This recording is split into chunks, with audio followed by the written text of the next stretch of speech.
Hello, leo tena ni siku nyingine ambapo ninatamani tuweze tujifunze kitu kimoja cha muhimu sana katika maisha ya kila siku, na ni jambo kubwa ambalo linahusu msamaha. Msamaha unahitajika kila mahali. Wewe mwenyewe unahitaji kusamehewa, mimi ninahitaji kusamehewa, na sisi pia tunahitaji kusamehe. Kwa nini ni muhimu sana kusamehe na ni kwa nini ni muhimu sana kuomba msamaha? Kwanza kabisa ni muhimu sana kusamehe kwa sababu unaposamehe mtu umemwachia na umetoa mzigo kwenye moyo wako, na anakuwa hayuko kwenye moyo wako, na hivyo inakuwa imekusababisha maisha yako yaweze kuendelea kama kawaida. Usiposamehe unakuwa kama una mzigo fulani, kama una kitu fulani, kama una mtu fulani, una hali fulani ambayo iko moyoni ambayo sio ya kawaida, na hivyo inakufanya maisha yako yasiendelee vizuri.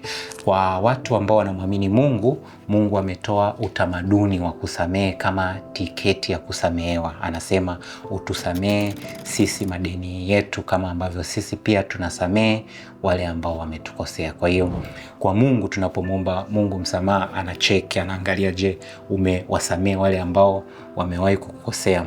Lakini pia unapokuwa umemsamehe mtu, unampatia nafasi tena nyingine ya kumtangazia upendo wa Mungu, kwa sababu Mungu mwenyewe hutoa tangazo ya kwamba yeye ni Mungu wa upendo, na upendo wake tunauona pia kupitia sisi wanadamu ambao tunaonekana. Lakini pia kwa nini unapaswa kusamehe? Unapaswa kusamehe kama mchakato wa kusababisha uponyaji wako wa nafsi. Nafsi yako inakuwa inaponya kulingana na yale maumivu makali ambayo yametokea kwenye maisha yako. Kwa hiyo kusamehe ni muhimu sana. Sasa kuna mambo ya muhimu sana ya kuzingatia wakati wa kusamehe na wakati wa kuomba msamaha. Jambo la kwanza, kwa nini kwanza usisubiri uombe msamaha? Kwa sababu kuna watu huwa wanasema ningemsamehe lakini hajawahi kuniomba msamaha. Ukisubiri mtu akuombe msamaha, unaweza ukachelewa sana, kwa sababu kuna watu hawatakuja kukuomba msamaha. Wao watakukosea na hawatakuja kukuomba msamaha kwenye maisha yako. Kwa hiyo wasipokuomba msamaha na wewe ukabaki na kinyongo, ukabaki na yale maumivu, yatatembea na kusafiri na wewe kwenye maisha yako. Kwa hiyo ukimsamehe, ni wewe mwenyewe umeiponya nafsi yako. Lakini kwa nini usisubiri mtu akuombe msamaha ndipo msamehe? Kuna wengine ego yao haiwaruhusu, kiburi chao hakiwaruhusu kwamba waombe msamaha. Wanaona kama kujishusha sio jambo zuri, wanaona kama kujishusha sio jambo ambalo linaweza likawajenga, na hivyo kwa sababu wana kiburi hawawezi kujishusha na kuja kukuomba msamaha. Wakati mwingine kuna watu viwango vyao vya kukosea unakuta kijawahi kufika. Yani wewe unaona mtu amekukosea au mtu amekuumiza, lakini yeye anaona kama hilo sio kosa. Tena anashangaa, hivi hili nalo ni kosa? Hapa naye nimekosa. Hivi hapa napo nimemkosea mtu. Anashangaa kwa sababu viwango vyao wenyewe vya kukosea vijaweza kufika. Nilikuwa nasoma kwenye Biblia nikakuta Yesu wakati anapigwa aliwahi kusema ya kwamba Baba, wasamehe kwa kuwa hawajui wanalolitenda. Ina maana Yesu alitoa msamaha kwa watu ambao hata hawajawahi kumuomba msamaha. Kwa nini? Kwa sababu kuna wengine hawaoni kama wanikosa. Kuna watu wanakosea na wanadhani sio kosa. Kwa hiyo usisubiri mpaka uombwe msamaha ndipo utoe msamaha. Unaweza ukasubiri kwa muda mrefu, na unaweza ukasubiri huo mchakato utokee kwa muda mrefu na usifanikiwe, kwa sababu wengine huhalalisha makosa yao na kuyaona kama ni sehemu ya kawaida kabisa ya maisha yako, tofauti na yule ambaye anaona kama hajakosea, lakini wengine anasema ni haki yako wewe kuumia. Kwa hiyo kuna wengine wanafurahia maumivu yako. Yaani kuna mwingine jinsi ambavyo unaumia unasema Mabamba ameniumiza, Mabamba ameumiza maisha yangu, Mabamba ameniharibia maisha yangu. Ndivyo ambavyo sasa yeye anajisikia vizuri, vile ambavyo unahangaika, vile ambavyo anaona amekuumiza kihisia. Kwa hiyo usisubiri kuombwa msamaha. Sasa hatua za kusamehe pale ambapo umekosewa, umeumizwa na moyo wako una maumivu makubwa sana juu ya yale makosa ambayo yaliyotokea kwenye maisha yako. Kuna hatua za muhimu ambazo zipaswa kupuuzwa, ambazo ukizifanya zitaweza kusaidia kusamehe kuweze kuwa na mchakato ambao ni mkamilifu kwenye maisha yako. Hatua ya kwanza kabisa, kubali maumivu ya yale makosa na yale mambo ambayo yametokea. Usiignore. Watu wengi makosa huwa yanatuumiza pale ambapo tunasema hata sijaumia, hajaniumiza, hata hajanishtua, ni kawaida tu, mbona maisha ndio yalivyo. kubali kabisa kwamba nimeumia, kubali ule uchungu, kubali yale maumivu. Hiyo itakusaidia ili uweze kusamehe na kuachilia. Kwa hiyo usiyapuuze maumivu ya kihisia. Kubali kabisa kwamba ameniumiza, ninajisikia vibaya, nimeumia. Kwa hiyo sio vibaya wala sio dhambi kukubali maumivu ambayo uko nayo. Kubali kabisa na yatangaze kwenye moyo wako, kwenye nafsi yako. Na kama kuna mtu unaweza kumwambia fulani ameniumiza, kwa lengo ya kutoa na kukubali yale machungu. Lakini mchakato wa pili, ili uweze kusamehe vizuri, hapa ndio huwa tunaruka. Kumbuka pia nawe ni mkosaji. Mtu yoyote, mimi, yule, yeye, wewe, wote ni wakosaji. Tuliwahi kukosea namna moja au nyingine. Tena saa nyingine tumewahi kukosea pasipo kujua kama tumewahi kukosea. Na saa nyingine pia tumemkosea hata Mwenyezi Mungu na tunahitaji kusamehewa kwa namna moja nyingine. Kwa hiyo kuweza kusamehe mtu mwingine ukikumbuka ya kwamba wewe pia ni mkosaji, wewe kwa namna moja uliwahi kukosea, wewe pia kwa namna moja uliwahi kuhitaji msamaha mtu aweze kukusamehe. Hiyo inakusababisha na wewe unajihisi kwamba na wewe ni binadamu, na wewe pia ni mkosaji, na yule pia ni binadamu, na yule pia ni mkosaji. Kwa hiyo watu wengi tumekuwa wagumu wa kusamehe kwa sababu tuna tabia ya kujihesabia haki, kujiona kwamba sisi ni bora, kujiona sisi tunastahili, kujiona kama sisi tujawahi kukosea.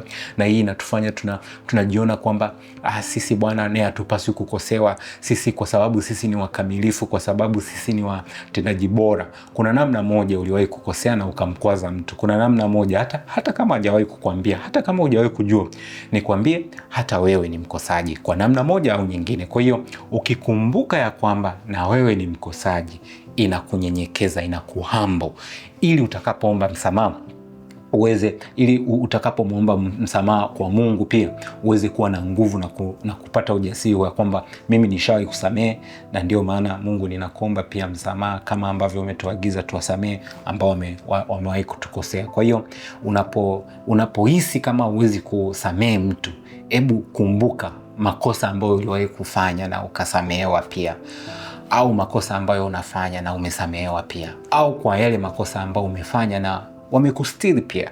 Kwa hiyo kumbuka pia wewe ni mkosaji. Lakini tenganisha kati ya kosa la mtu na ubinadamu. Hapa sasa ndio watu tunakosea. Mtu ni mtu na kosa ni kosa.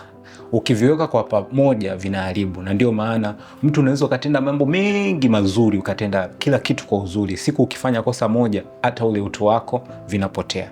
Kwa hiyo tenganisha kwamba hii ni mistake, hili ni kosa, alafu huyu ni mtu. Kwa hiyo kuna utofauti, kwa sababu kosa sio Joshua. Unakuta kosa ni kosa kwa sababu yeye amekosea katika kutenda, lakini bado huyu ni mtu, bado huyu ni binadamu, bado huyu ana nafasi ambayo anaweza akawa na uzuri wake katika maeneo mengine.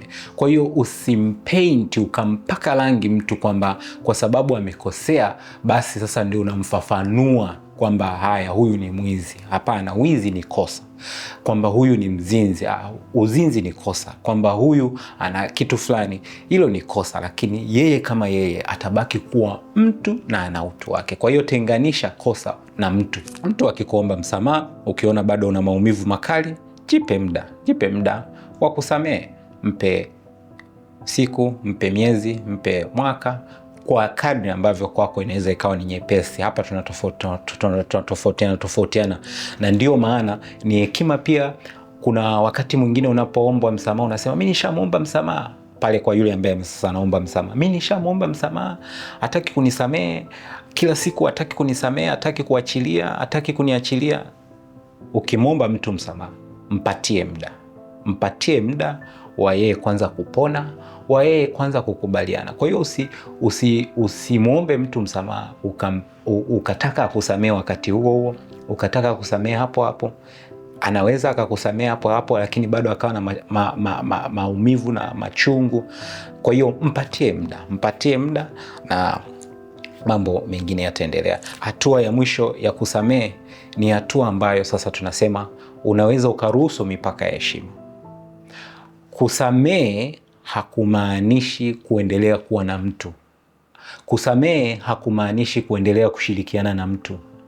Kusamehe kuna maanisha kuondoa vinyongo, kuondoa mawazo mabaya dhidi ya huyo mtu, kuondoa fikra mbaya dhidi ya huyo mtu, kuondoa tunasema kuondoa mishale mibaya dhidi ya huyo mtu, isipokuwa kusamehe ni kwamba ni kujiponya lile jeraha ambalo huyo amekuumiza, alafu ukaendelea na maisha.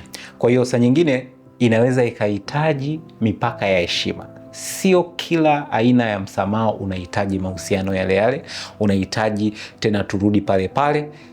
Kwenye Biblia nilikuwa nasoma kisa fulani cha Sauli, wakati fulani alikuwa anagombana na Daudi, then wakasameana. Walipokuwa wamesameana, Sauli akamuita Daudi, njoo basi huku tukae pamoja, lakini Daudi akakataa, na Daudi ni mtu wa Mungu. Akakataa, akasema nimekusamehe na sina kinyongo na wewe, ila kila mtu ataishi kivyake, kwa sababu kuweka mipaka ni kujilinda dhidi ya hatari. Kwa hiyo mipaka ya heshima, mipaka hii si mipaka ya chuki, si mipaka ya vinyongo, si mipaka ya kuharibiana, isipokuwa tu ni kwamba ni mipaka ya heshima, kwa sababu huenda pia hatuwezi tukakaa pamoja, tukakaa pamoja. Nilikuwa pia nasoma visa fulani vya wanafunzi wa Yesu, mitume wa Yesu. Wakati fulani waliwahi kuwa na quarrel, wakaanza kupishana, wakaanza kukoseana hawa watu ambao ni wanafunzi wote wa Yesu. Na mwisho wa siku wakafanya maamuzi ya kila mtu kuchukua njia yake sawa sawa tu, ambavyo haitatupa utofauti, na wote kazi ikaendelea. Kwa hiyo mipaka ya heshima bado pia inalinda, bado pia inajenga, bado pia inasaidia. Na ndio maana nikawa najiuliza, Mungu mwenye upendo mwingi, pale shetani alipomkosea, kwa nini alimfukuza pale mbinguni? Nikagundua ya kwamba Mungu alikuwa anamtengenezea mipaka ya heshima. Kwa hiyo mipaka ya heshima ni muhimu sana kuifanya. Sasa hatua pia nyingine za kuomba msamaha ni jambo zuri ambalo hatupaswi kulipuuza. Pale ambapo mimi nimekukosea, sasa nifanye nini pale ambapo nimekosea? Kwanza ninapaswa ni kubali kwamba nimekukosea, na ninapaswa nikubali hisia zako kwamba nimekukosea. Hapa ni pale ambapo mtu amekukosea na unatamani kwenda kumwomba msamaha. Ambacho unatapaswa ukifanye ni kwamba ukubali hisia zake, ukubali maumivu yake. Pale ambapo atakwambia uliniumiza, umenitendea vibaya, nimeumia, nimechukia, kubali. Mwambie ninakubali umeumia, ninakubali umeumia, na ninayakubali maumivu yako. Nisamehe tafadhali. Sikufanya kwa kukusudia, sikujua kama inaweza kukuumiza, na hata kama nilijua inaweza kukuumiza, nadhani sikunuia ikuumize kiasi hiki, nisamehe. Kwa hiyo usiignore maumivu ya mtu pale ambapo anajielezea, anasema umekosea. We kubali kwamba nimekuelewa, umeumia, nisamehe. Na muelezee kwa nini umeona kwamba kosa lako limeweza kuvuruga mahusiano, limeweza kuvuruga hisia zake, limeweza kuumiza. Elezea wewe pia uelewa, kwa sababu unapomwomba mtu msamaha bila kumuonyesha jinsi gani ambavyo umeona kilivyoharibika, kilivyoumiza, ataona unafanya kama wajibu kutimiza ile Mathayo 18 ambayo inasema mwenzako akikosa nenda tu kamwombe msamaha, usamehe 7 mara 70. Inakuwa kama una skip the process. Kwa hiyo unapaswa ukifika pale unamuelezea kwamba ni kweli ninatambua maumivu yako, ninaziona hisia zako, nimeliona kosa. Kwa hiyo muonyeshe kosa wapi ambapo wewe mwenyewe ambaye umekosea unaona kosa liko wapi. Lakini muonyeshe pia namna gani ambavyo umejutia. Onyesha majuto yako. Usiombe msamaha kwa kuwa yeye anahitaji kukusamehe. Usiombe msamaha kwa kuwa yeye anapaswa kusamehe, isipokuwa omba msamaha kwa sababu una feel kujutia. Nilikuwa pia nasoma Luka 17, nikagundua mwana mpotevu aliwahi kukosea. Anamwambia baba yake majuto alionayo, anasema, baba, ninajutia nilivyokosea, nilivyochukua mali zako, nifanye walau kuwa mtumwa. Unaona, anaelezea majuto ya kile ambacho amekifanya. Kwa hiyo elezea majuto, elezea kule kujutia. Usifanye tu msamaha in a plain mood. Elezea majuto ya kile ambacho umekosea. Lakini pia onyesha uwajibikaji. Maana ya neno nisamehe, maana yake nitawajibika tena. Maana ya neno nisamehe, maana yake nitawajibika tena. Onyesha uwajibikaji. Ndio maana mwana mpotevu alipoomba msamaha kwa baba yake, akasema, baba, nimefanya kosa kubwa la kutoa mali ambazo nilizokuwa napaswa kuzimiliki kwa matumizi mabaya. Nimekukosea baba. Alafu anasema sasa uwajibikaji. Nimeona nimepoteza nafasi ya mahusiano yangu mimi na wewe kama baba. Nifanye tena kuwa mtumwa. Unaona, anajiweka kwenye nafasi ya utumwa kwamba sasa hizi nitawajibika kama mtumwa. Kwa hiyo unapomwomba msamaha, mwambie mke wangu, nimekukosea, nimekucheat. Naomba nisamee, nitawajibika, sitafanya tena hili kosa. Nikifanya hili kosa tena, nadhani unaweza ukachukua hatua nyingine. Hapo umeonyesha uwajibikaji. Alafu yeye unampatia nafasi ya kujua okay, hapa ameonyesha uwajibikaji. Kwa hiyo neno nisamee haimaanishi nisamee ili niendelee vile vile. Nisamee eti kwa sababu kuna msamaha ili tuwe tunaomba msamaha alafu tunaishi maisha yale yale. Ili tuwe tunaomba msamaha tunaishi hali zile zile. Ili tuwe tunaomba msamaha tunawaumiza tu wale wale kwa sababu kuna neno samee 7 mara 70. Hapana. Tunaomba msamaha kwa sababu tumeamua kuwajibika tena.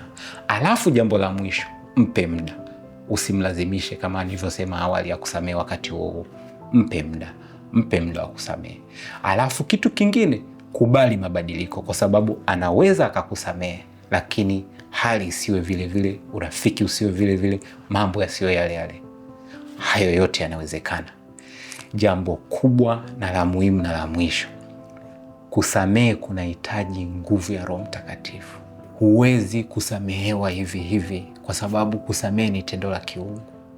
Kwa wewe ambaye umekosea, omba Mungu amguse yule kwa Roho wake Mtakatifu ili aweze kukusamehe. Kwa wewe ambaye umekosewa, omba pia Mungu akupatie roho ya kuachilia na kusamehe kwa sababu yeye ndio hufanya kazi ya kusamehe. Sijui wapi ambapo bado pana shida kwenye maisha yako. Yote yanawezekana. Kuomba msamaha, yote yanawezekana. Kusamehe, yote yanawezekana. Achilia uchungu, achilia maumivu. Maisha ni halisi. Ningependa uniandikie kwenye comment hapo kitu gani ambacho umejifunza. Na kama kuna swali, unaweza pia ukaandika hapo. Mimi na watazamaji wote tukaendelea kukushauri na kukusaidia. Asante sana. Mungu akubariki.